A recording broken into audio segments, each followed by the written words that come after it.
नमस्कार। योग की आज की कक्षा में आपका हार्दिक अभिनंदन। आज हम बैठकर किए जाने वाले आसनों का अभ्यास करेंगे, जिसमें दो आसन प्रमुख हैं, गोमुख आसन और अर्ध मत्स्येंद्र आसन। गोमुख आसन, जैसा कि इसके नाम से विदित है, गोमुख अर्थात गौ के मुख के आकार का इसका आसन का प्रकार होता है और इसमें लंग से संबंधी रोग का निदान हो जाता है और ब्रीदिंग ट्रबल जिनको होती है उनके लिए भी बहुत ही लाभदायक है और दमा, अस्थमा, टीबी वालों के लिए भी यह आसन लाभकारी है। अर्ध मत्स्येंद्र आसन मधुमेह रोगियों के लिए, पैंक्रियाज में जिनकी इंसुलिन नहीं बनती है उनके लिए बहुत ही लाभकारी है। तो आइए इनका अभ्यास करें। उससे पूर्व ओंकार का उच्चारण 3 बार।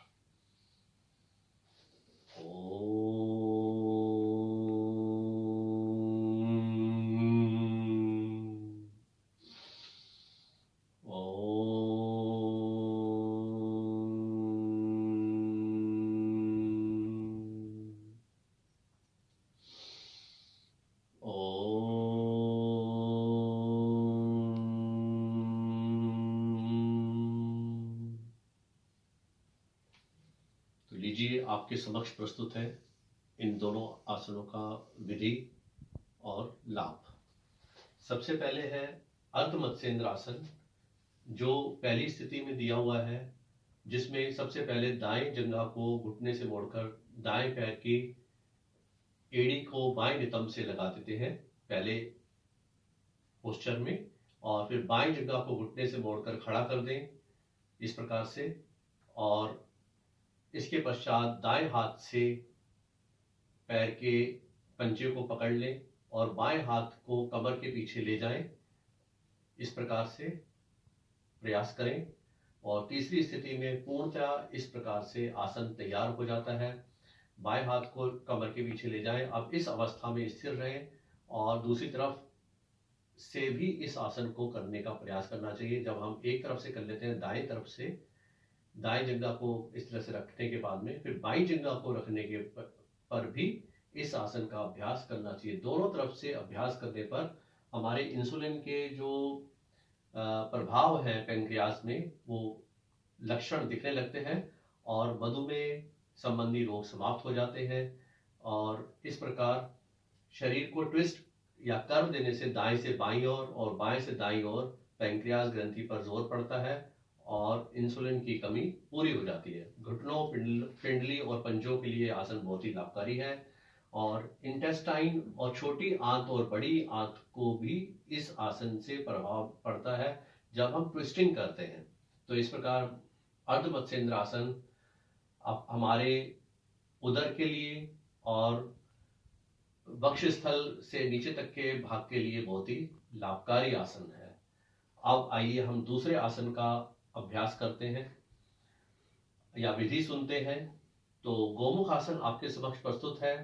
दाएं पैर को घुटने से मोड़कर, दाएं जंघा को घुटने से मोड़कर पीछे की तरफ ले जाएंगे और बाईं जंघा को घुटने से मोड़कर रखेंगे घुटने के ऊपर, दाएं घुटने के ऊपर।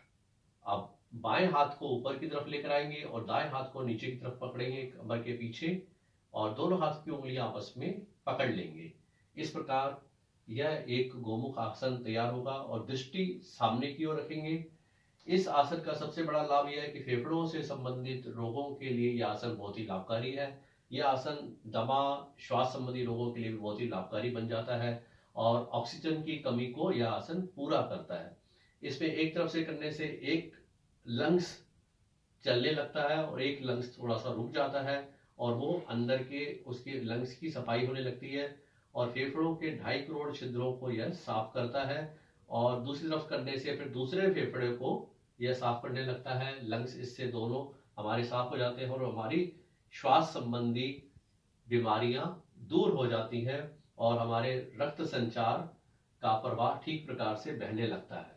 और इसके अभ्यास से ऑक्सीजन की कमी तो पूरी होती है, साथ ही घुटनों के लिए और पैर के पंजों के लिए और वेरिकोस वेन्स के लिए भी आसन बहुत ही लाभकारी है।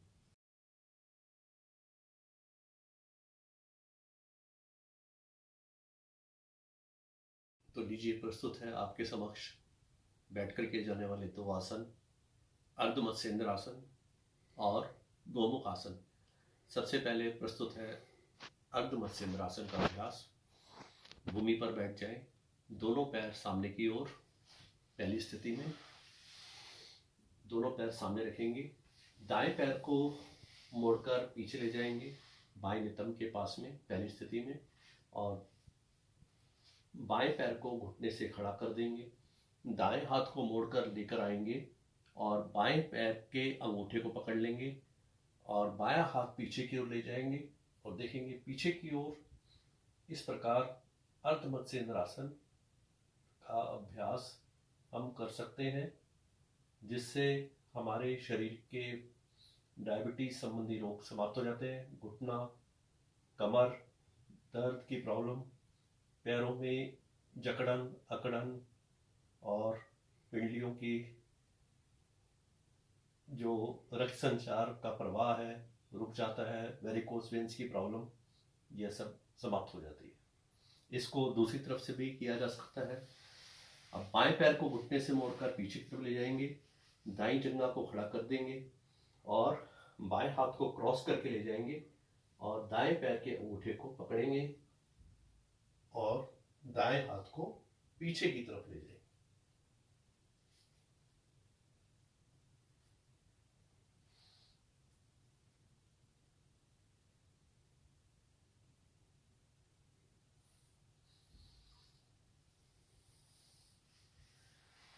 इस प्रकार अर्ध मत्स्येंद्रासन का अभ्यास हम दोनों तरफ से कर सकते हैं और अपनी सामर्थ्य के अनुसार हम इसको 2 मिनट से लेकर 5 मिनट तक रोकने का प्रयास कर सकते हैं। अगला आसन है बैठकर किए जाने वाला शुरू में गोमुख आसन।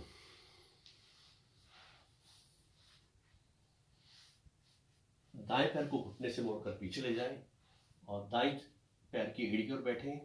बाएं पैर को घुटने से मोड़कर दाएं पैर के घुटने के ऊपर रख देंगे, बाएं हाथ को ऊपर ले जाएंगे और दाएं हाथ को नीचे से पकड़ेंगे। इस प्रकार कमर को सीधा रखेंगे और जो पैर ऊपर की तरफ जा रहा है उसी साइड का हाथ ऊपर की तरफ से लाने का प्रयास करें। श्वास प्रश्वास संबंधी रोगों का विनाश होता है, ऑक्सीजन अधिक मात्रा में लंग्स में जाती है और हमारे फेफड़ों के 2.5 करोड़ छिद्रों का रक्त संचार अधिकाधिक मात्रा में संभव हो जाता है। इसी आसन को हम दूसरी साइड से भी कर सकते हैं। बाएं पैर को घुटने से मोड़कर पीछे की तरफ ले जाएं और दाएं पैर को क्रॉस करके ऊपर की तरफ लेकर आएंगे। घुटने के ऊपर घुटना रहेगा और दाएं हाथ को ऊपर की तरफ लेकर आएंगे और बाएं हाथ को नीचे से पकड़ेंगे।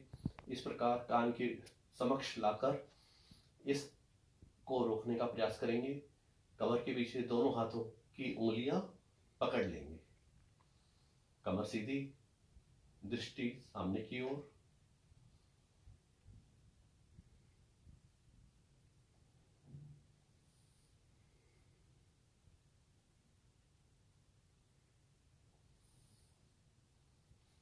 घुटना, पिंडली, जंघाओं को बल मिलता है और शारीरिक शक्ति प्रदान करने में यह आसन बहुत ही लाभकारी है। ईश्वर सर्वभूतानां हृदये अर्जुन तिष्ठति भ्राम्य सर्वभूतानि यंत्ररूढ़ानि मायया नैनम छिद्यन्ति शास्त्राणि नैनम दहति पावक न चैनम केलयन्ते आपो न शोषति मारुत। सर्वे भवन्तु सुखिनः सर्वे सन्तु निरामया सर्वे भद्राणि पश्यन्तु मा कश्चित् दुःखभाग् भवेत्। ओम पूर्णमदं पूर्णमिदं पूर्णात् पूर्णमुदच्यते पूर्णस्य पूर्णमादाय पूर्णमेवावशिष्यते।